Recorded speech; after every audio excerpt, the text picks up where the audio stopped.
Graça e paz, amados irmãos, louvado, bendito, engrandecido é o nome do nosso Deus.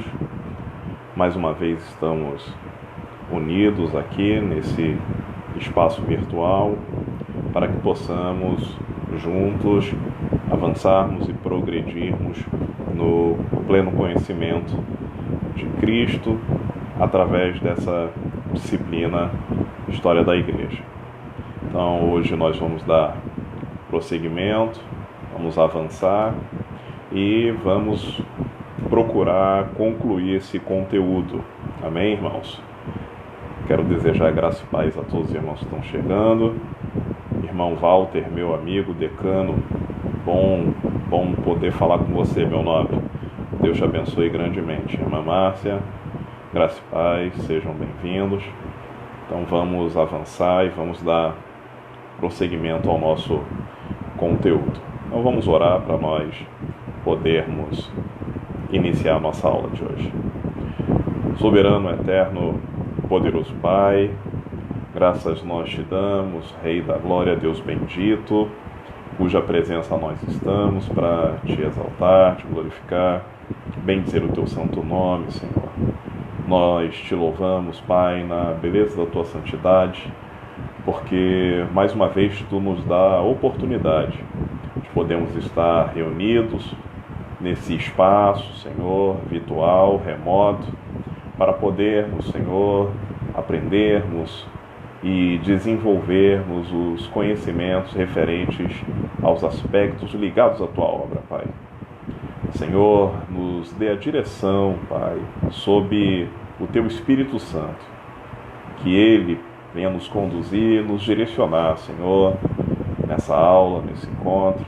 Então venha abençoar, Senhor, esse momento o qual nós podemos desfrutar na tua presença, estudando e analisando esses aspectos referentes ao desenvolvimento do teu reino na terra. Abençoe a todos os irmãos aqui presentes e aqueles que vão posteriormente poder ouvir essa aula também. Que a tua presença seja manifesta e nós te exaltamos, Pai soberano, em nome de Jesus. Amém. Amados irmãos estão chegando aí, graça e paz, sejam bem-vindos e hoje eu espero concluir esse conteúdo acerca da história da igreja. Então nós estamos avançando desde o século I. Na verdade, nós estamos avançando desde o momento que antecede o século I. Então nós vimos as contribuições romanas, gregas e judaicas nesse contexto, para que pudéssemos compreender o cenário que o apóstolo Paulo chama em Gálatas, capítulo 4, versículo 4, de plenitude dos tempos. Então nós compreendemos esse aspecto sociopolítico, cultural, a partir da análise das culturas, desse tripé cultural, o qual se constituiu o mundo antigo no momento do advento da encarnação do nosso Senhor e Salvador Jesus Cristo. E desde então nós estamos avançando, vimos como se desenvolveu a igreja posteriormente ao ministério do Senhor Jesus. Graças a paz, irmão Josué, Deus abençoe. Então nós vimos esse desenvolvimento da noiva de Cristo, da igreja, nesse processo pós-ministério terreno do nosso Senhor Jesus. Avançamos para compreender parte dos aspectos relatados no livro de Atos dos Apóstolos, e aí avançamos nos períodos da história da igreja. Vimos a concepção da relação entre a igreja e o Império Romano, inicialmente de perseguição, e posteriormente nós vimos a aglutinação, a assimilação e a aliança de interesses entre o Estado romano e a igreja que surge no século IV, a qual denominou-se uma igreja estatal. Então Então, aí sim surge a Igreja Católica Apostólica Romana. Graça e paz, irmão Armando, Deus abençoe. Deus abençoe a todos vocês. Vocês são bênçãos. Deixa eu ver aqui, uma boa aula para todos nós. Amém, irmão Armando. Estamos unidos em Cristo. E assim nós vimos as concepções da patrística, vimos o desenrolar da escolástica. Graça e paz, irmã Josina, Deus abençoe. Vimos o desenvolvimento da filosofia patrística, da filosofia escolástica, em que nós temos uma teologia alinhada com os aspectos ligados à racionalidade de origem grega, a filosofia grega. Então a filosofia ela fica a serviço do cristianismo nesse período. Graça e paz, irmã Yara, seja bem-vinda, Deus abençoe. Irmão Ronaldo, Deus abençoe. O povo está chegando, maravilha. E assim nós caminhamos, vendo como se desenvolve, se estrutura a teologia desse momento. Então nós vimos os pais apostólicos, pais apologistas, polemistas. Então avançamos nesse processo e chegamos na Renascença, em que há uma nova concepção de cultura, de ciência, de arte, de filosofia, e a Renascença trouxe uma questão humanista, antropocêntrica, e parte dessa concepção permitiu uma nova visão, um novo olhar acerca daquilo que a igreja romana, a igreja romanizada, praticava. Ah, tá batendo o microfone? Peraí, deixa eu só mudar ele aqui um pouco.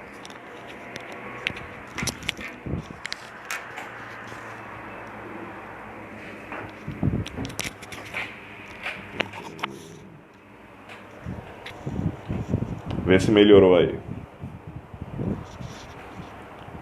Vê se ficou melhor. Dá uma resposta para mim aí no chat, irmã Josina. Vê se melhorou o som.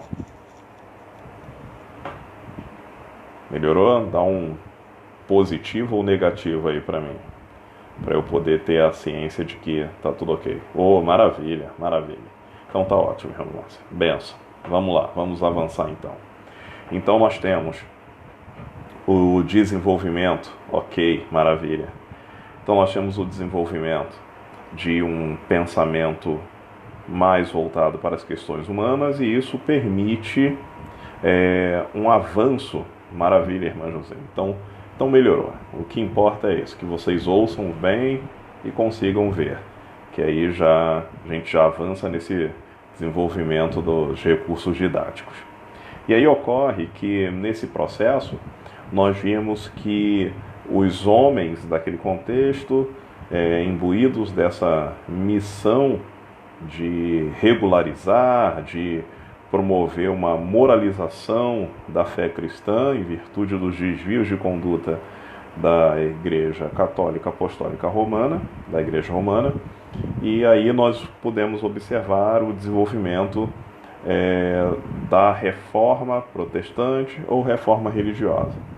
Então, antes do século XVI, nós também podemos contemplar homens que contestaram a ação da Igreja Católica, como eles sendo chamados de pré-reformadores. Então, esses pré-reformadores, como Jean Hus, como Jerônimo Savonarola, então esses homens, eles criticaram a postura da Igreja Católica e assim começa o movimento reformista, com esses que não conseguiram de fato romper, não conseguiram de fato força política para poder enfrentar a Igreja Católica. E aí surge os reformadores propriamente dito, na figura de Martinho Lutero, João Calvino, e vamos classificar Henrique VIII, o rei Henrique VIII da Inglaterra, como entre aspas, reformador, visto que a postura dele foi mais política do que propriamente dito religiosa, como nós já vimos anteriormente. E ocorre que nós fizemos na última aula a análise desse momento pós-reforma protestante no cenário europeu, né? Então, como ficou a Europa após o desenvolvimento da reforma protestante? Então, no nosso último encontro, né, eu fiz só essa introdução breve para que a gente possa avançar nesse assunto e fazer um link com o que nós já vimos. Então, nós vimos no nosso último encontro o avanço do protestantismo, e isso gerou conflitos religiosos, né? O mais crítico desses conflitos, dessa tensão política e religiosa no cenário europeu, foi a Guerra dos 30 Anos, né? Como nós já analisamos, entre 1618 e 1630 e 1648. Então, esse conflito de proporções continentais no cenário europeu envolveu, né, monarquias que entravam em disputa por poder no cenário europeu e também, em virtude das disputas religiosas, envolveram também esses aspectos ligados ao desenrolar e consequências da reforma protestante.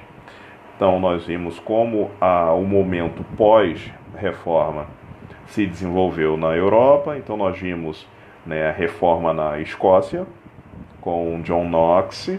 Depois nós vimos o processo de reforma na França.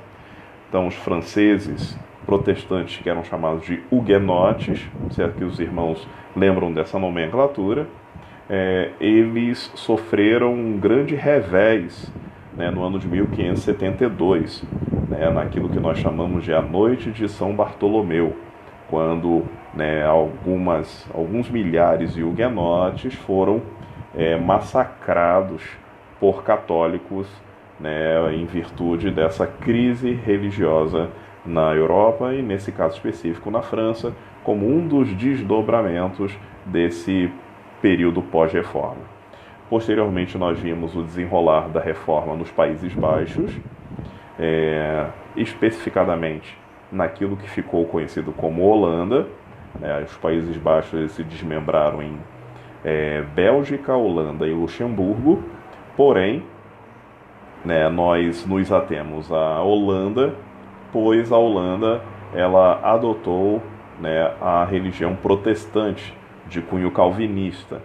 Então nós vimos isso. E nessa Holanda nós vimos surgir um teólogo, né, Armínio Jacob, né? Então a gente chama ele, né, simplesmente de Armínio, e os seus seguidores de arminianos. E aí nós vimos esse embate teológico entre os calvinistas e os arminianos, isso no século XVII, no seio dos Países Baixos. Graça e paz, irmã Ângela, seja bem-vinda. E nós vimos, além desse aspecto, na última aula, nós analisamos o desenvolvimento do pietismo. O pietismo foi um processo que se desenvolveu na Alemanha.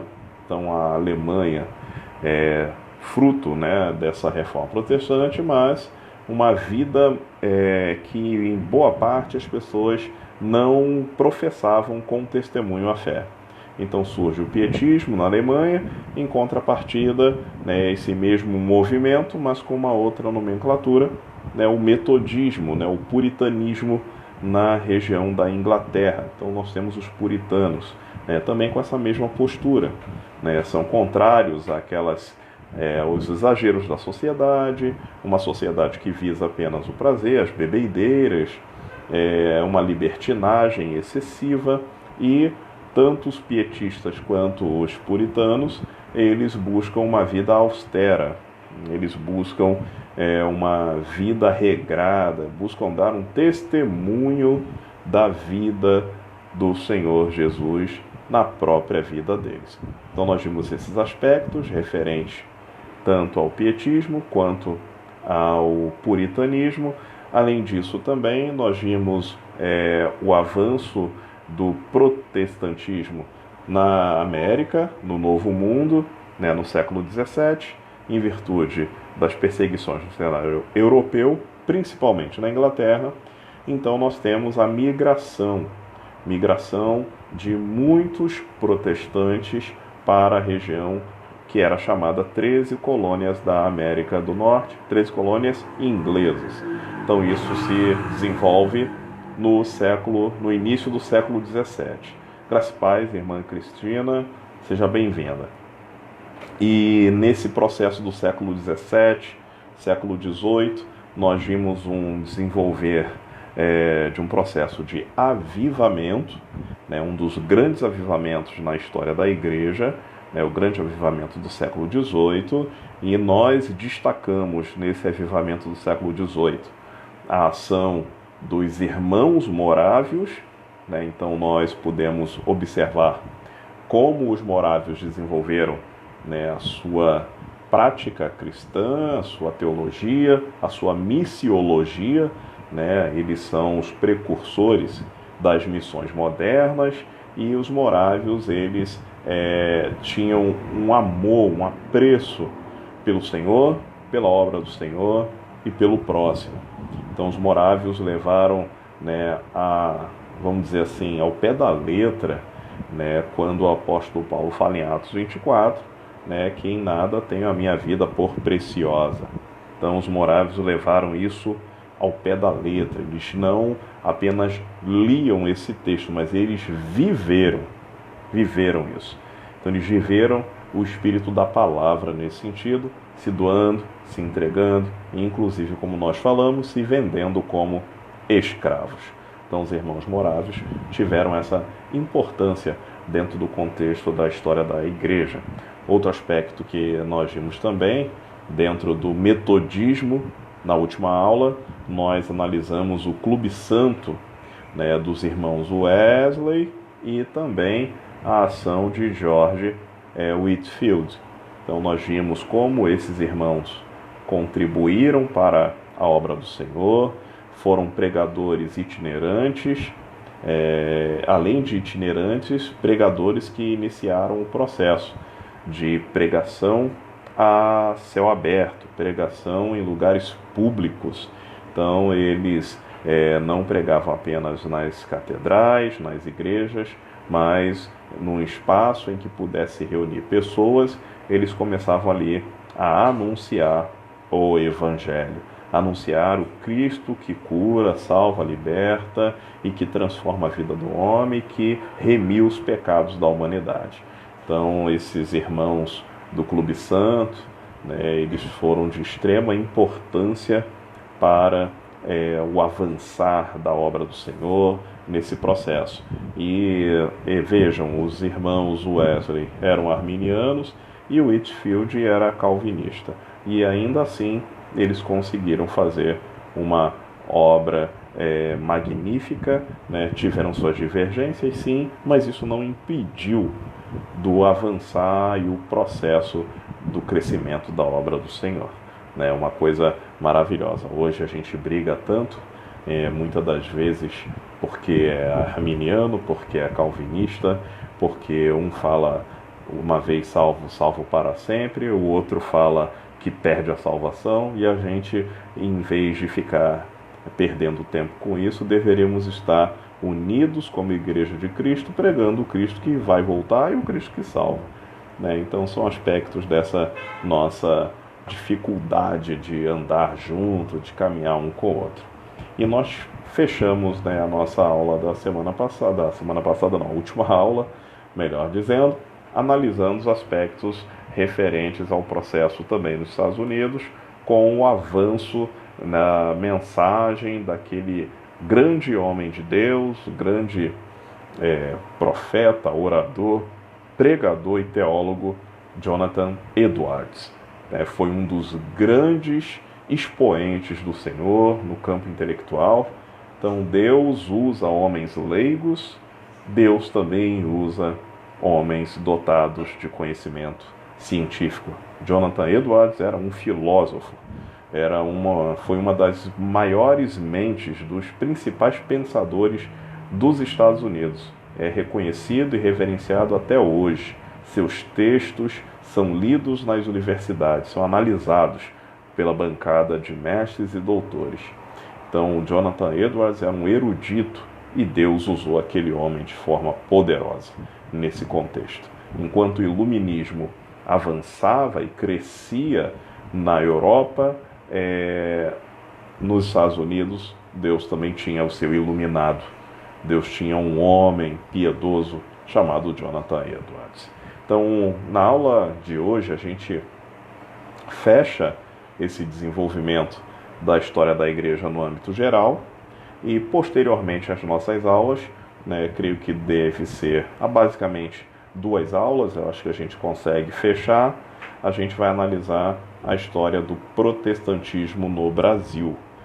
Então, em 2 aulas, acho que é o suficiente para a gente poder avançar nesse processo de analisar e conhecer o desenvolvimento do protestantismo no Brasil.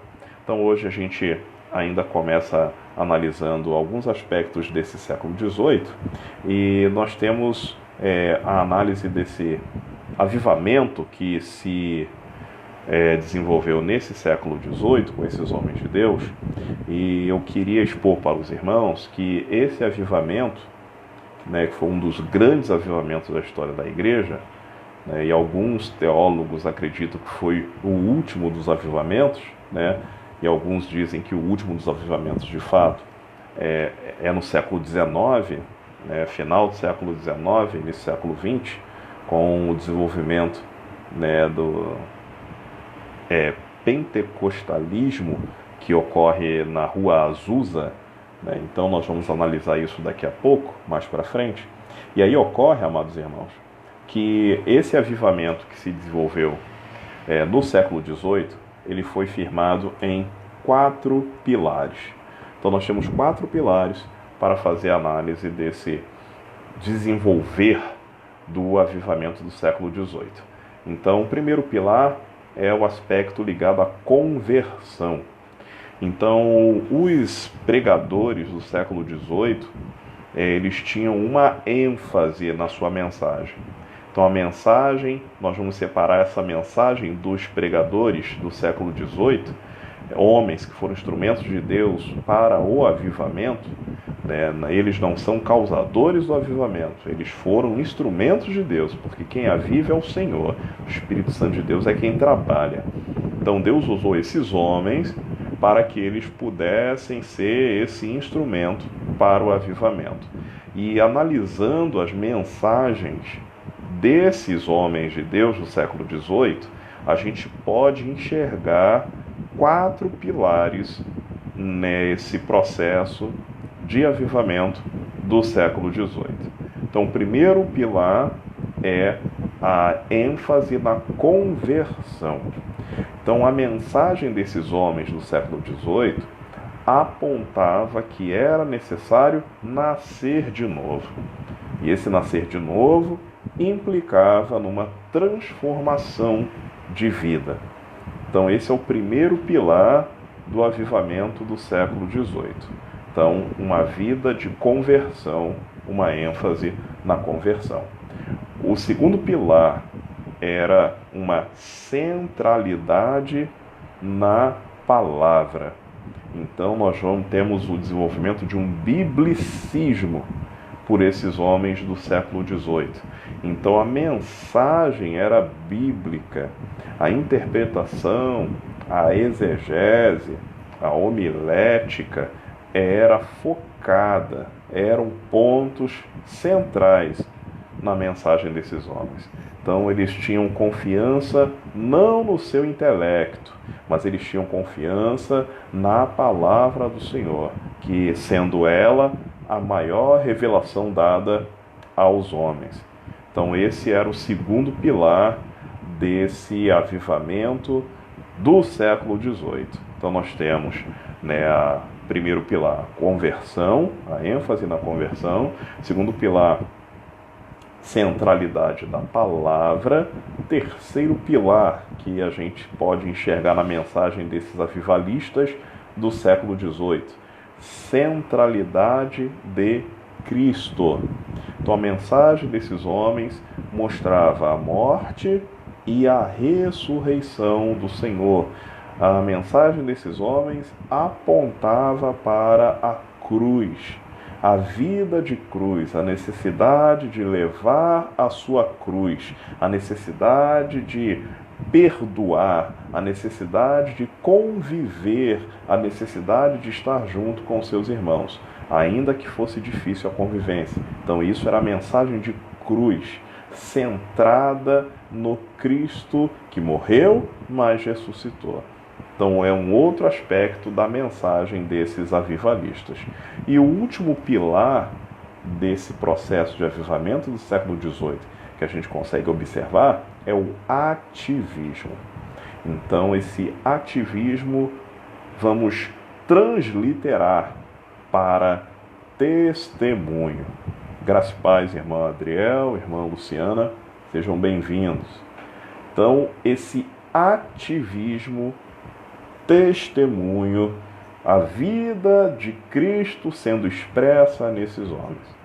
Então são os 4 pilares desse avivamento que nós analisamos na última aula, mas faltou a gente analisar esses pilares aí. Então eles buscavam a certeza ao terceiro pilar. O terceiro pilar era a centralidade de Cristo, a mensagem da cruz. Esse era o terceiro pilar. Amém?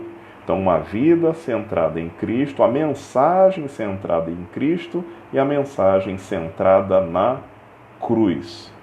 Então, esses foram os 4 pilares desse avivamento do século XVIII. Amém, irmãos? Bom, nesse sentido, a gente avança para o século XIX. E no século XIX nós vamos observar o seguinte: nós temos, qual é o contexto histórico do século XIX? Ou como nós das ciências humanas costumamos falar, qual é a maravilha? Está na benção. Qual é a cosmovisão? Então nós temos uma cosmovisão, nós temos uma visão ampla do mundo em relação ao pensamento, em relação à política, em relação à economia, em relação à religiosidade. Amém, irmão Ronaldo? Depois você acompanha aí, a aula fica gravada. Deus te abençoe, tá? Então, amados irmãos, qual era a cosmovisão de mundo no século XIX? O século XIX, ele traz um processo chamado Segunda Revolução Industrial. Essa Segunda Revolução Industrial, ela promoveu o avanço daquilo que a gente chama de maquinofatura e tecnicismo. Então nós temos uma ênfase no racionalismo, na ciência e a crença de que a razão humana pode resolver todos os problemas. Então esse é o cenário, essa é a cosmovisão do mundo no século XIX. Então, os inventos, o desenvolvimento de combustíveis fósseis, então nós temos a substituição da energia a carvão mineral, agora por petróleo. Então, todo esse cientificismo, todo esse processo de racionalismo faz com que o homem tenha a ideia de que a razão pode resolver todos os problemas da humanidade. Então nós temos o homem centrado em si mesmo e o homem sendo esse artífice da sua própria vida. E o homem crê que pode conhecer toda a realidade, analisar toda a realidade e intervir nessa realidade. E é nesse sentido, do século XIX, que surge um movimento chamado liberal. Esse movimento liberal, ele vai atuar não apenas no âmbito do mundo social, mas esse movimento liberal vai entrar no processo do cristianismo. Então, irmãos, o que ocorre no XIX? Os homens não abandonam sistematicamente o cristianismo, mas eles começam a questionar as verdades e os dogmas da fé por um viés da razão, por um viés racionalista. Então, nesse sentido, no século XIX nós temos esse movimento liberal que vai falar o seguinte, que a Bíblia, que a palavra de Deus, ela contém algo de Deus, que a Bíblia contém a palavra de Deus. Então, esse é o pensamento liberal. O que ocorre, irmãos?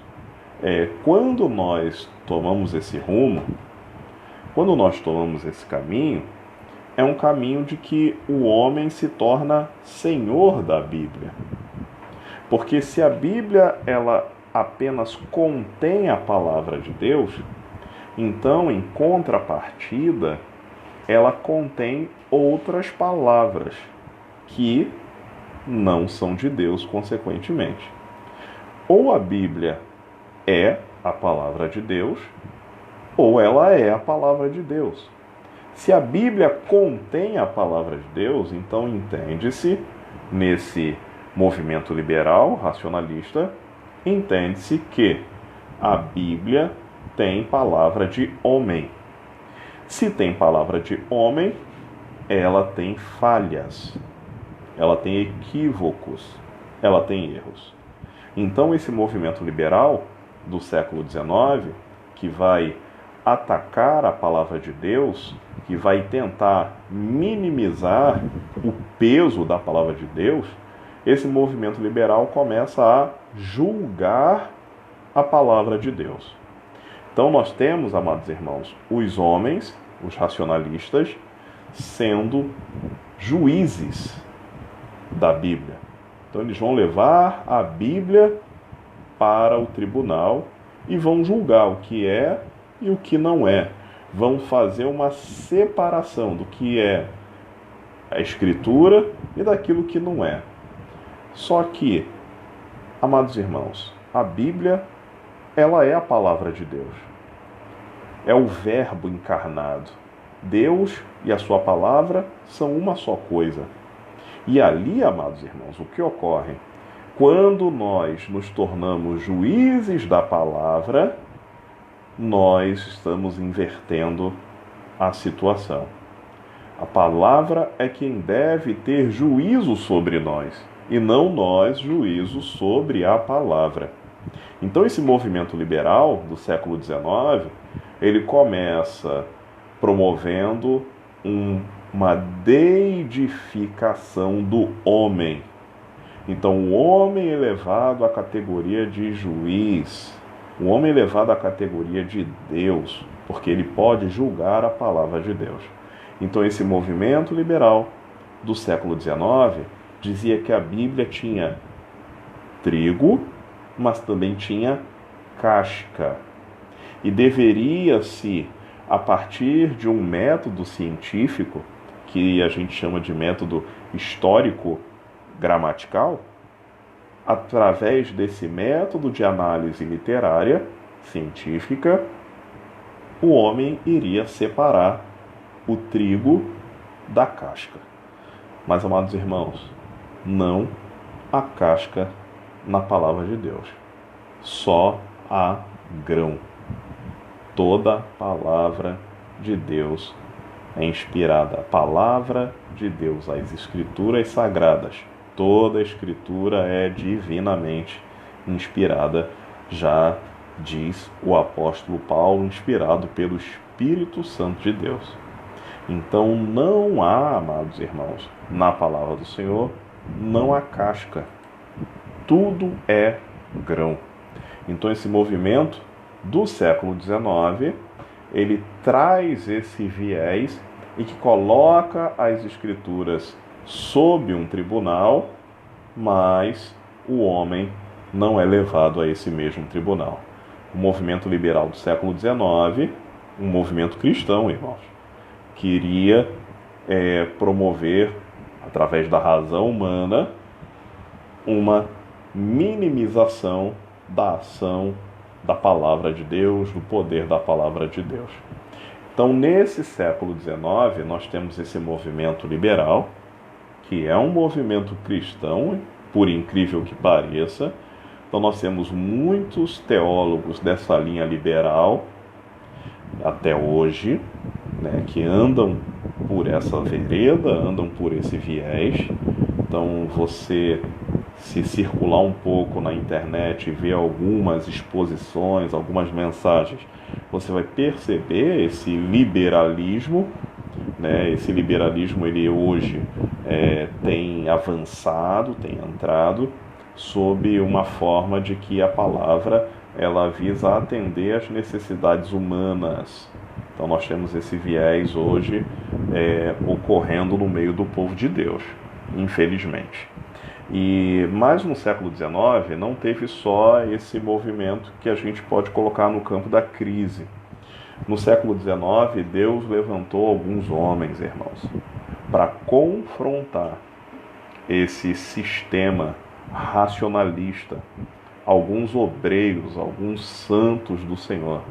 Então Deus levantou luzeiros nessa terra no século XIX para poder confrontar, para manter a pureza da igreja através da exposição da palavra do Senhor. Um desses homens é Charles Haddon Spurgeon. Então, o pastor Spurgeon foi um dos grandes nomes desse século XIX. Ele é conhecido como o príncipe dos pregadores. Não sei se os irmãos já ouviram essa expressão. Então, Charles Haddon Spurgeon, ele foi um dos principais nomes desse processo do século XIX, em que o liberalismo avançava, o racionalismo avançava, o humanismo avançava, o tecnicismo avançava, mas Deus ainda tinha seus remanescentes. Então Spurgeon, um homem do século XIX, ele é de 1834 e ele veio falecer no ano de 1892. Então ele é um homem do século XIX, ele era um pastor batista e era um pregador iminente na Inglaterra do século XIX. Então nós temos o ministério de Charles Spurgeon, sendo que a sua mensagem era ainda inspirada naqueles homens do século XVIII, né, nos irmãos Wesley, George Whitefield. Então ele é um homem que vai ter uma mensagem ainda centrada em Cristo, centrada na cruz, uma mensagem cristocêntrica. Então é um homem que vai ter ainda um biblicismo, né, uma mensagem bíblica. As pregações de Spurgeon são pregações expositivas, não são pregações temáticas. Então a mensagem expositiva, no entender desses homens do século XVIII, do século XIX.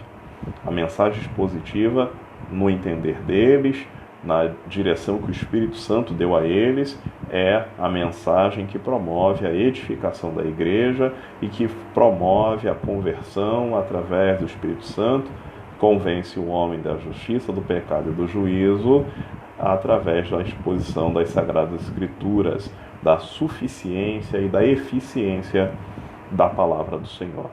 Então Spurgeon, ele pregava para multidões. Só para os irmãos terem uma ideia, ele acaba tendo que pregar no Tabernáculo Metropolitano de Londres, na Inglaterra, e esse tabernáculo, essa igreja, cabia 4.700 pessoas sentadas, fora as que ficavam em pé, que dava em torno de 10, 11 mil pessoas. Então ele pregava para 15 mil pessoas, irmãos, aproximadamente. Isso no século XIX.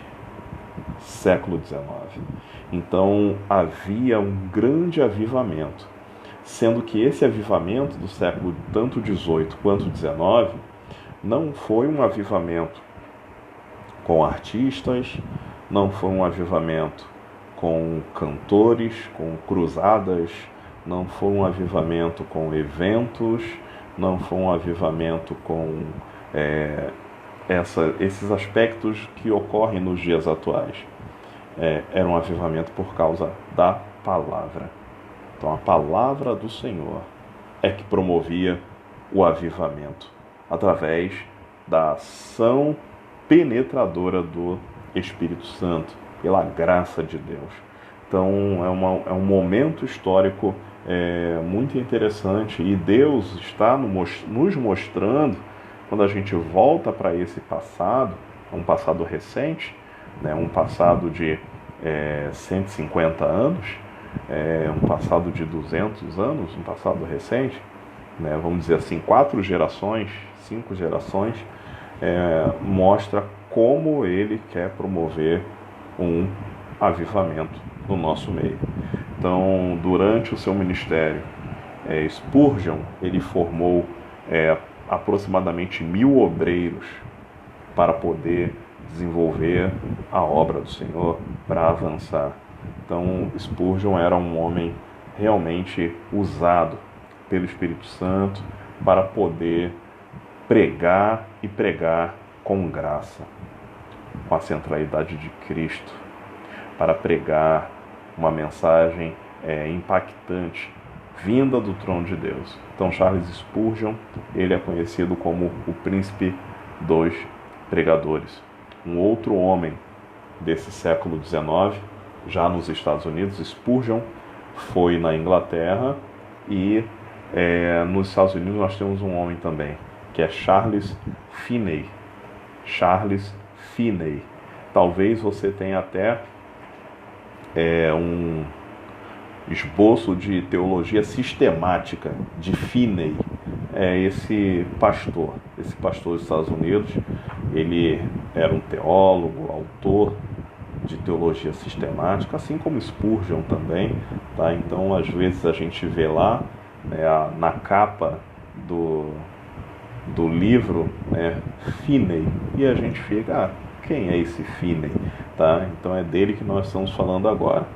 Então, Charles Finney, Estados Unidos, século XIX, um grande avivalista, um homem que nasceu em 1792 e veio a falecer no ano de 1875, ou seja, um homem do século XIX, teve uma vida longa, um pregador do Evangelho, centrado nas Escrituras, centrado numa mensagem bíblica, né, visando a edificação dos santos, a edificação da igreja. Então havia uma convicção na sua mensagem, uma convicção do pecado, da necessidade da conversão, da necessidade da regeneração, novo nascimento. Então haviam conversões através das suas exposições bíblicas. Então ele tinha um grande amor pelas almas, sendo um homem avivalista do seu tempo. Então nós temos tanto Charles Spurgeon quanto Charles Finney, homens desse avivamento do século XIX, que Deus promoveu através da sua palavra. Então foram homens tremendamente usados por Deus, vasos que o Senhor moldou na terra para que pudesse apregoar o ano aceitável do Senhor. Nesse século XIX, nós também tivemos uns movimentos, umas ações, que nós vamos chamar de movimentos milenaristas, né? Ou seja, movimentos que entendiam que o milênio seria para aquele momento, que o Senhor iria voltar naquele momento para implantar o milênio no século XIX. Então, ao longo desse século XIX, nós vamos ver isso principalmente nos Estados Unidos. Então, ao longo desse século XIX, nós temos uma série de movimentos, de ações, em que há esse interesse pela parousia, ou seja, a vinda do Senhor Jesus, a segunda vinda do nosso Senhor para arrebatar a sua igreja. Então isso foi uma tônica no século XIX. Então os interesses eram voltados muitas das vezes para esse evento, o arrebatamento, a parousia. De uma forma mística, mas eles tinham esse interesse na volta do Senhor Jesus. E assim, alguns pensadores, alguns teólogos, alguns crentes, começavam a fazer contas, buscavam um fundamento bíblico para fazer contas, para encontrar um momento em que o Senhor iria voltar. Então isso gerou alguns grupos religiosos específicos, chamados milenaristas, em que eles aguardavam a volta do Senhor Jesus. Um desses movimentos, o primeiro, vamos dizer assim, a surgir, foi a Igreja Adventista do Sétimo Dia. Então a Igreja Adventista, ela surge como um movimento milenarista, fundada por William Miller. Então William Miller, ele era um fazendeiro, era um homem zeloso, era um homem que buscava estudar a Bíblia, e ele se convenceu, chegou a umas contas, que o Senhor Jesus iria voltar naquele momento do século XIX. E ele marcou uma data para o retorno do Senhor Jesus, o ano de 1843. Bom, sabemos que o Senhor não voltou nessa data. E aí eles marcaram uma outra data, 1844. O Senhor também não voltou. E aí novas datas foram sendo marcadas. E aí, em virtude desse não acontecimento, do arrebatamento não acontecer, da parousia do Senhor não se concretizar, então muitos abandonaram aquela fé. Então nós temos assim um evento nesse período do século XIX chamado de Grande Desapontamento. Então o que foi esse grande desapontamento? Então é o período em que surgem esses movimentos milenaristas que apontam com data específica para a volta do nosso Senhor Jesus, mas o Senhor Jesus não volta, e aí esse grupo fica contristado, fica desapontado. Então no século XIX nós temos esse processo chamado de Grande Desapontamento. E aí, nesse sentido, nós temos Ellen White, uma profetisa da Igreja Adventista. Então essa mulher, ela começa a falar que tem inspiração de Deus, que traz uma revelação de guardar o sábado, de que existe o sono da alma, que não há inferno, e aí a Igreja Adventista começa a estruturar a sua doutrina, muito da doutrina adventista, em virtude das revelações de Ellen White. Então esse é um dos movimentos milenaristas. Temos um outro movimento milenarista também. Essa igreja é chamada dos Testemunhas de Jeová. Esse movimento ele é fundado por Charles Russell, e ele em 1870. Ele é um grupo que se separa para estudar a Bíblia em Pittsburgh, nos Estados Unidos, e ele começa a pregar, em virtude desses estudos, começa a pregar algumas doutrinas, doutrina da imortalidade da alma, de inferno, de predestinação, e aí ele começa a pregar também do retorno corpóreo do Senhor Jesus, fala da Trindade e diz que há uma negação do madeiro, da cruz, como sacrifício vicário. Então os Testemunhas de Jeová, eles têm uma doutrina que marca a colheita, eles chamam a colheita dos santos. Então isso está marcado para o ano de 1878, dentro daquela dinâmica dos chamados movimentos milenaristas, que aguardam a volta, que marcam uma data para a parousia. Isso seria em 1878, mas não aconteceu. 1881, também não aconteceu. 1914, também não aconteceu. Bom, foram marcando datas: 1918, 1925, 1975. Essa foi a última data, a data mais recente, 1975. Então eles trouxeram significados, ressignificaram essas datas como um prelúdio de que o Senhor iria vir, né, para a igreja ficar atenta, mas ele ainda não veio. Então era só uma situação para que a igreja ficasse atenta, e eles têm a difusão, né, desse processo das suas doutrinas na Sociedade Torre de Vigia, naquelas revistas Sentinela e Vigiai. Eles têm uma tradução própria da Bíblia, os TJ são isso mesmo. Um grupo dissidente saiu para estudar a palavra do Senhor e teve uma outra interpretação. Então, os Testemunhas de Jeová, eles têm o Senhor Jesus não como Deus.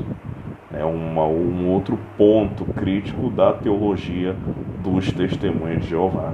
Então, são movimentos milenaristas. Estou indo rápido, Márcio? Fica gravado. Depois você dá um pause, anota. É que as coisas vão fluindo, né? Eu estou tentando ir até devagar, tá bom? Me perdoa aí. Então, o que a irmã quer que eu volte? Coloca aí. Eu sei que às vezes a gente vai soltando informações, mas eu não fico muito preocupado porque fica gravado. Então é por isso que eu procuro remir o tempo, né, já que o nosso tempo é relativamente curto nesse sentido, tá?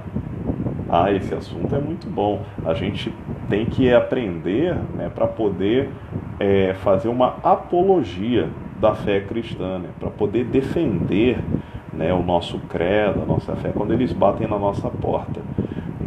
Uma vez eles vieram na minha porta, eu falei, vamos conversar, querem subir? Eu comecei a falar, Ellen G. White, isso mesmo. Comecei a falar com eles já no portão lá embaixo, eles desistiram e foram embora. Não, a gente não vai subir não, foram embora. Eu ia fazer, eu tinha um esboço para eles, mas eles foram embora. Foram embora. Então nós temos esses movimentos milenaristas, os Testemunhas de Jeová e os Adventistas do sétimo dia.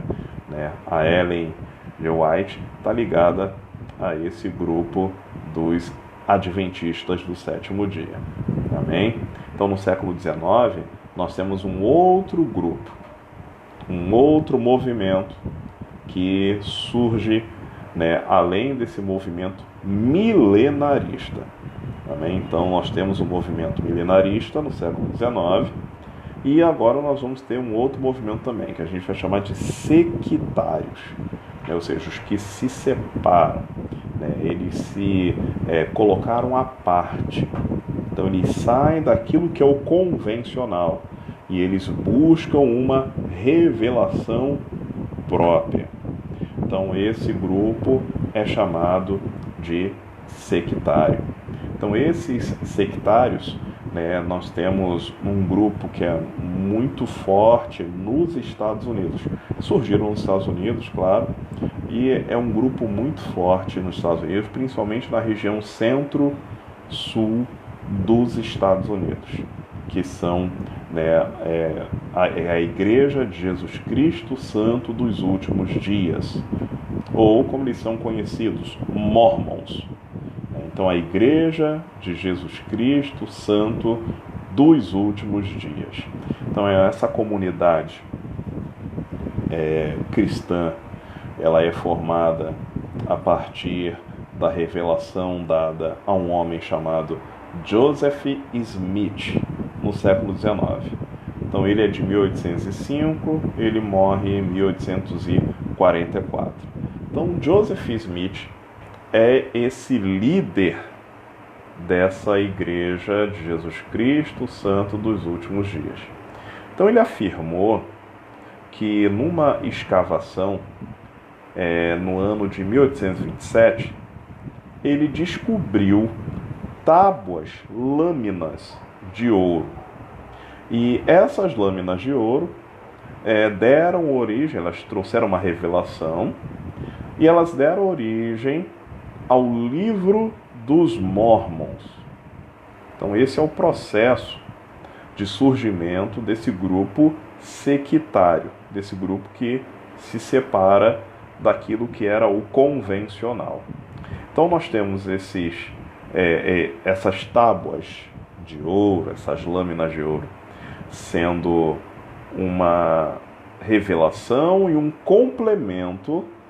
Ela complementa o cânon bíblico, porque no entendimento de Joseph Smith, faltava ainda algumas partes na Bíblia, faltavam ainda alguns aspectos.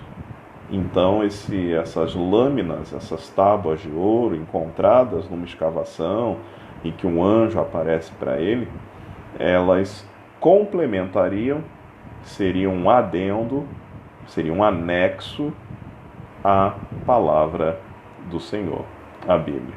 Então esse grupo dos Mormons, ele fica vagando pelos Estados Unidos, né? Eles estão em Ohio, né? E são obrigados a se mudar, saem de um lugar, saem de Ohio, vão para Illinois, saem de Illinois e vão para Salt Lake City, em Utah, nos Estados Unidos. Por que eles são obrigados a se mudar? Porque no entendimento dessa doutrina dos Mormons, de Joseph Smith, eles são adeptos da poligamia. Então, nos Estados Unidos, havia uma aversão. Os grupos cristãos históricos, tradicionais, eles se opunham a essa prática dos Mormons. Então, em virtude dessa questão, eles eram obrigados a se mudar, até que eles se estabelecem em Utah, até que eles se estabelecem na cidade de Salt Lake City. Então, até hoje, né, o centro dessa religião, dessa igreja, é Utah, é a cidade de Salt Lake City. Então lá há uma presença muito forte, né, dos Mormons. E um aspecto interessante nos Mormons é o seu viés missionário, é a sua missiologia. Os Mormons, eles entendem que cada jovem tem que doar 2 anos da sua vida para a obra missionária. Então, o jovem completa 18 anos e eles são comissionados a atuar como missionários. Então, eles saem de 2 em 2. Vocês já devem ter visto, né? 2 jovens, calça preta, camisa branca, plaquinha na camisa, uma pasta. Eles sempre andam em duplas e são reconhecidos por esses trajes: calça preta, blusa branca, andando em dupla, pastinha e uma plaquinha no peito com o nome deles. Então eles são vistos como missionários desse tempo e eles pregam que existem aspectos relacionados a Cristo como um ser evoluído, né? Então eles têm uma teologia que não coaduna com aquilo que nós cremos, que o Senhor Jesus é Deus, que o Senhor Jesus, ele é o Senhor, ele não é um ser criado. Então são aspectos complexos que nós temos na teologia dos Mormons. Amém, irmãos? Então nós temos esse processo no século XIX. Então no século XIX ainda, vejam como o século XIX ele é bem vasto nesse desenrolar, nesse processo do movimento cristão, né? Então nós temos um avivamento e depois nós temos movimentos milenaristas e sectários nesse século XIX. Então há uma convulsão nesse processo, uma convulsão religiosa no século XIX. Um outro aspecto importante do século XIX é o chamado movimento pentecostal. Então, o movimento pentecostal dá continuidade da ação dos dons espirituais. Então, hoje nós temos duas linhas, né? Tem uma linha que acredita que os dons espirituais cessaram, eles são chamados cessacionistas. Então, eles acreditam que os dons espirituais cessaram. E tem uma outra linha que acredita que os dons espirituais continuam. Então, eles são chamados de continuistas. Então, nós temos essas duas linhas de pensamento em relação à ação e o ministério do Espírito Santo. E aí, amados irmãos, nós temos um passado de avivamentos e manifestações de dons espirituais. Então, nesse passado histórico que nós analisamos, os irmãos devem lembrar dos valdenses. Então, nós falamos dos valdenses que tiveram, né, uma ação na França no século XII, né, ou seja, antes da Reforma. A Reforma é no século XVI. E os valdenses tiveram em Pedro Valdo, no século XII, né, o seu exercício, o seu ministério, seu aparecimento. Então, esse grupo aparece no século XII. E os valdenses, né, há relatos de que eles falavam línguas estranhas. Não só os valdenses falavam em línguas estranhas. Há relatos, né, dos huguenotes, além dos valdenses, os morávios, que nós vimos com um pouco mais de profundidade, os metodistas, então nós vimos puritanos.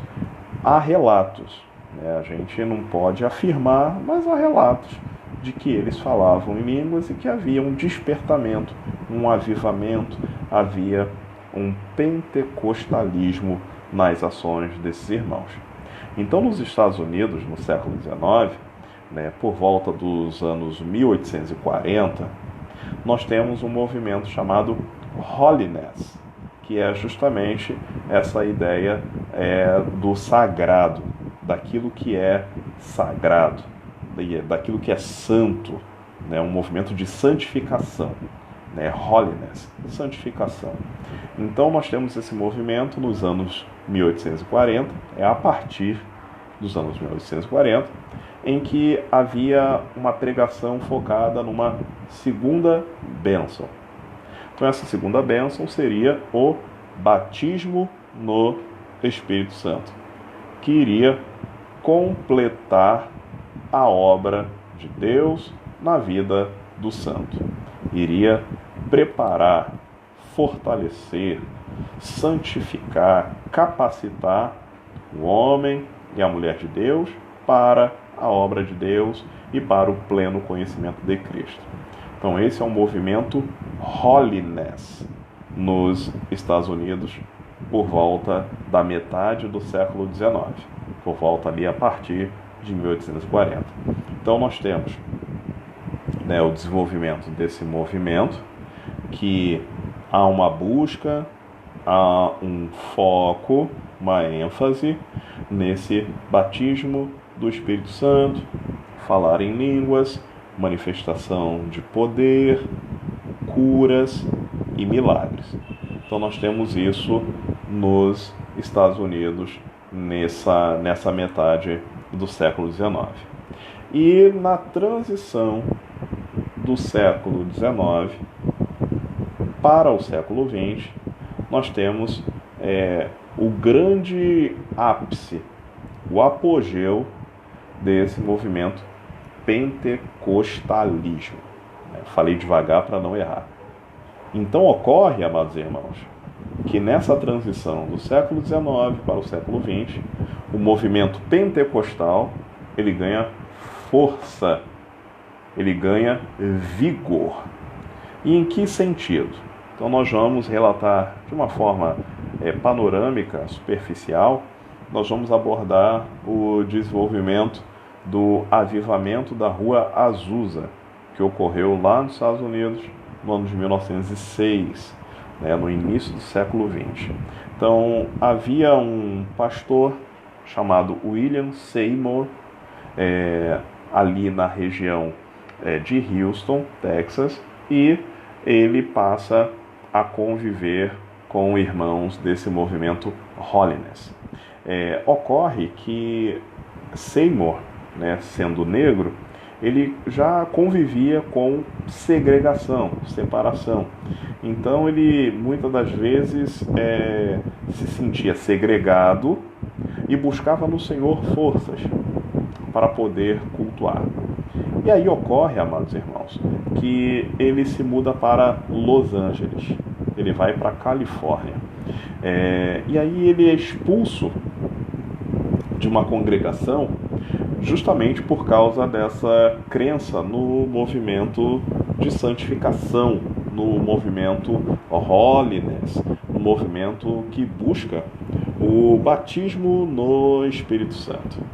Então, William Seymour, ele tem um grupo que o segue, quando ele é tirado, ele é expulso dessa igreja, e um grupo o segue, e eles fundam uma igreja própria. Então eles ocupam um espaço que tinha sido uma antiga igreja metodista.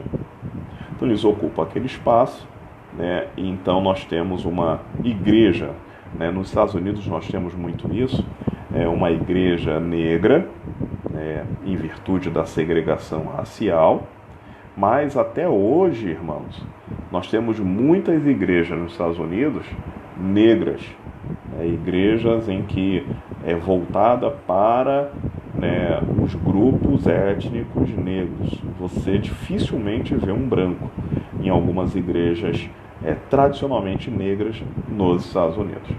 Então eles fundam uma igreja nessa Rua Azusa.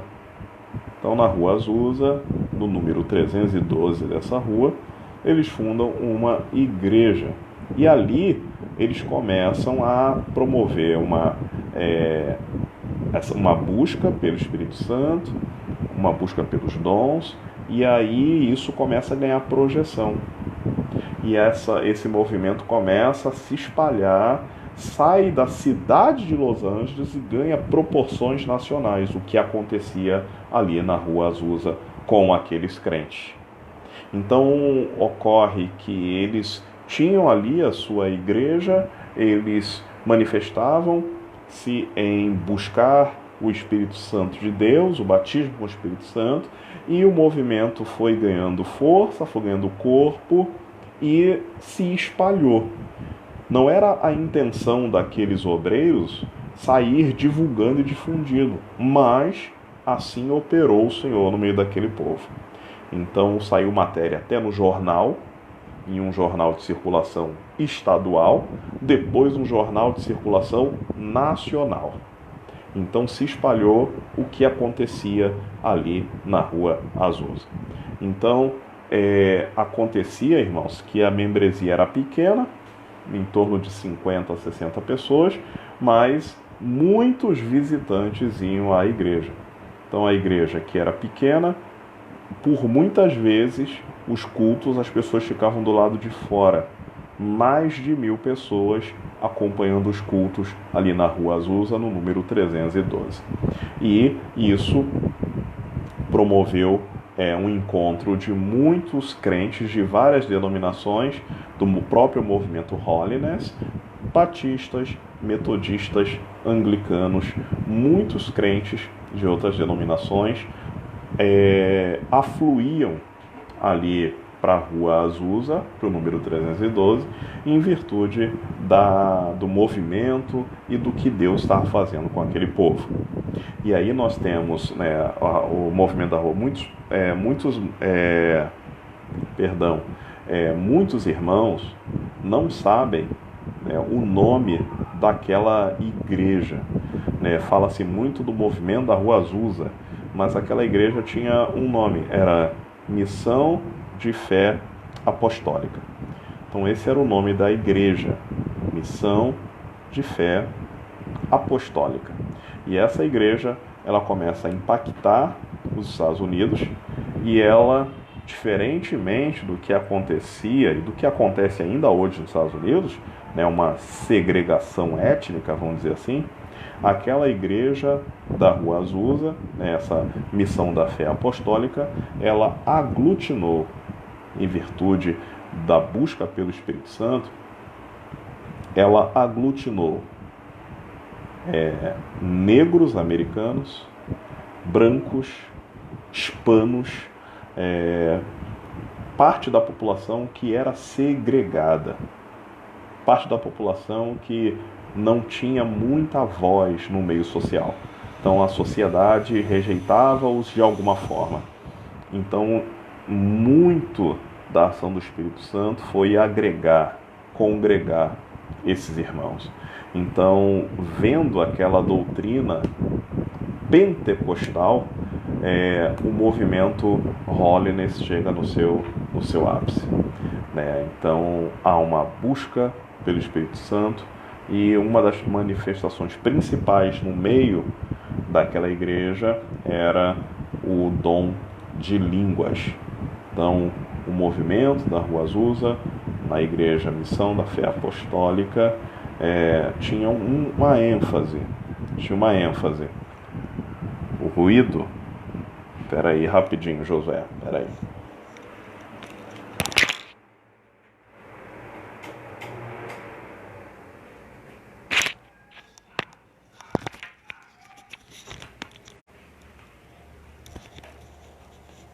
Vê se melhorou, meu amigo. Vê aí se melhorou o ruído. Me dá uma resposta aí no chat. Então, amados, nós temos esse movimento da Rua Azusa dando início ao movimento pentecostal. E, tradicionalmente, nós dividimos o movimento pentecostal, maravilha, pensa. Tradicionalmente, nós dividimos o movimento pentecostal em 3 fases, ou 3 ondas. Então, essa primeira onda, que é um movimento clássico, como nós o chamamos, começando na Rua Azusa, no 312, na Igreja Missão da Fé Apostólica, cujo foco era esse que eu já expus aos irmãos, que era falar em línguas. Então, esse era o foco daquele povo, daquela comunidade cristã, falar em línguas. Nos anos 50, então nós já estamos avançando no século XX. Então o movimento da Rua Azusa, ele se caracteriza no início, na transição do século XIX para o século XX, mas o seu auge já é no século XX.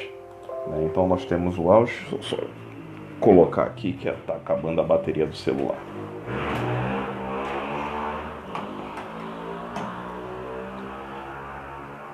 Maravilha, acho que agora melhorou o celular. Então nós temos, irmãos, o desenvolvimento desse movimento pentecostal nessa transição, século XIX para o século XX, e o auge é o ano de 1906, ou seja, já é século XX. Então esse é o auge do movimento pentecostal, essa é a primeira onda. A segunda onda desse movimento pentecostal, ela se dá a partir dos anos 50 do século XX. Então, a partir dos anos 1950, nós temos uma ênfase nesse movimento pentecostal, nessa segunda bênção, no batismo no Espírito Santo, e que atinge algumas igrejas nos Estados Unidos, né? Igreja Batista, Igreja Metodista, Igreja Presbiteriana. Então, esse movimento traz como ênfase cura, libertação. Esses são os focos do movimento de 1950. Cura, libertação. E nós temos a terceira onda. A terceira onda do movimento pentecostal, ela começa a partir da década de 70 nos Estados Unidos. E nos anos 1970 em diante, nós temos um movimento de grandes igrejas, de grandes ministérios, ministérios televisivos, ministérios que viajam, em que seus ministros viajam o mundo. Inicia-se um processo de pregações em estádios de futebol, pregações para mais de 100 mil pessoas, e nessa onda, nessa terceira onda, nós temos uma ênfase em profecias, sinais, maravilhas e expulsão de demônios. Então essas são as ênfases da chamada terceira onda ou terceira fase do movimento pentecostal, em que nós temos, né, o vislumbrar, o florescer de mega igrejas. Então, igrejas com estruturas empresariais na sua administração. Então, nós temos ministérios muito grandes, né, ministérios intercontinentais. Né? Então, um ministério que, por exemplo, tem igrejas na América do Norte, América Central, América do Sul, África, Europa e Ásia. Então, nós temos esse tipo de igreja, esse tipo de movimento a partir dos anos 70 do século XX. Amém, irmãos? Então nós temos todo esse processo que a gente chama de história da igreja. Nós vimos essa história da igreja de uma forma geral, global. Se os irmãos perceberam, eu não falei dos aspectos no Brasil, né, porque foi proposital, porque nós vamos trabalhar especificadamente, né, como uma disciplina à parte, né, história da igreja no Brasil, e aí nós vamos trabalhar esses aspectos de forma mais específica e ver como, né, o desenvolvimento do cristianismo protestante chega no Brasil e se desenvolve. Amém, irmãos? Então nós vimos aí um panorama da história da igreja. Se eu não me engano, foram 12 encontros, né, 12 aulas, em que a gente pôde ter uma visão panorâmica desse processo, do desenvolvimento da história da igreja. Amém, irmãos? Então, nos nossos próximos encontros, né, espero que sejam 2 nesse sentido, isso se nós não tivermos outros encargos, mas teremos ainda 2 encontros para a gente trabalhar história da igreja no Brasil, tá? Quero perguntar se tem algum irmão que quer fazer alguma pergunta. O momento é esse. Se eu souber, eu respondo. Se eu não souber, nós temos o professor, o rabino, pastor João Luiz. Se eu não souber, tem o Walter aí também para responder, né? Então esses irmãos podem nos ajudar. Amém? Alguém quer perguntar alguma coisa nesse momento, irmãos?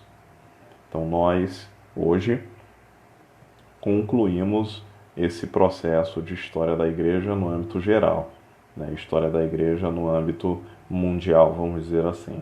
Então o nosso próximo encontro já vai ser para falar da história da igreja no Brasil, né? Como a igreja protestante, é claro, que a igreja católica, ela está no Brasil desde o momento, né, vamos chamar assim, do descobrimento. Então, desde o descobrimento, desde a presença portuguesa no Brasil, a Igreja Católica já se fez representar com a Ordem dos Jesuítas, ou Companhia de Jesus, né? Então, a Igreja já se fez representar. Deixa eu ver que o Walter colocou alguma coisa aqui. No Brasil, a gente chora na próxima aula. É mais ou menos isso. Por aí, Walter. Walter é um amigo. Deus abençoe, meu irmão. Deus abençoe. Amém, irmãos? Então vamos orar para dar, né, encerramento a esse nosso encontro. Hoje foi um pouco mais curtinho, os irmãos ganharam 10 minutos aí. Amém, irmã Josina? Deus te abençoe grandemente, grandemente. O que eu puder ajudar os irmãos, eu estou aqui. Amém? Eu não tenho o mesmo nível do pastor João Luiz, mas eu posso ajudar com alguma coisinha aí, a gente pode ajudar. Amém, irmãos? Estamos unidos em Cristo Jesus. Deus abençoe a todos. Então vamos orar para a gente encerrar essa aula. Soberano, eterno e poderoso Pai, graças nós te damos, Senhor, por mais este encontro que Tu nos proporcionou, o qual tratamos o assunto da história da noiva de Cristo, a história da igreja. Pai soberano, muito obrigado, Senhor, porque o Teu Espírito Santo tem nos conduzido e tem nos ajudado. Obrigado, Pai, por cada irmão participante deste processo, Senhor, que assentou em seu coração continuar em prosseguir em Te conhecer e conhecer os aspectos referentes à Tua obra e à Tua igreja. Abençoe, Pai amado, soberano, esses irmãos que desprenderam, Senhor, de parte do seu tempo, para poderem estar adquirindo conhecimento e saber acerca dos teus desígnios e do teu propósito ao longo da história. Abençoe, meu Pai soberano, suas famílias, seus ministérios, que possam florescer, avançar e progredir, regados pelo teu Espírito Santo. Toda honra, toda glória, todo louvor e adoração é dada a ti, Santo Deus, em nome de Jesus. Amém. Amém, amados irmãos? Deus abençoe. Deixa eu ver aqui a pastor Yara, quer dizer que gosto muito da postura. Pastor. Amém, irmã. Deus tem nos direcionado, estamos unidos em Cristo. Deus é quem direciona. Nós somos apenas obreiros. Deus é quem faz tudo. Deus abençoe, tá, irmã Yara, irmão Walter, os demais irmãos que estão presentes aí. Deus abençoe vocês grandemente. Conte conosco. Então nós vamos voltar, numa próxima oportunidade com história da igreja no Brasil. Amém, irmãos? Deus abençoe a todos. Tenham uma semana tremendamente cheia da presença do Eterno, da graça de Deus. Estamos unidos em Cristo Jesus. Paz perfeita vos seja multiplicada, amados irmãos.